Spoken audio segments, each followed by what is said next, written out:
এক লোক শখ করে খেজুর গাছে উঠেছে, কিন্তু গাছ থেকে নামার সময় আর নামতে পারছিল না।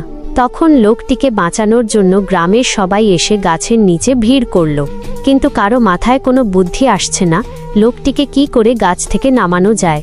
সেই গ্রামে একজন বুদ্ধিমান লোক ছিল। সে কূপের মধ্যে পড়ে যাওয়া ব্যক্তিদেরকে উদ্ধারের কাজ করত।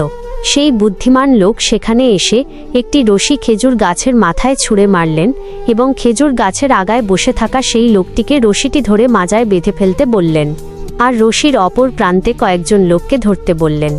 বুদ্ধিমান লোকটির কথা মতো তারা রশিটিকে ধরলেন।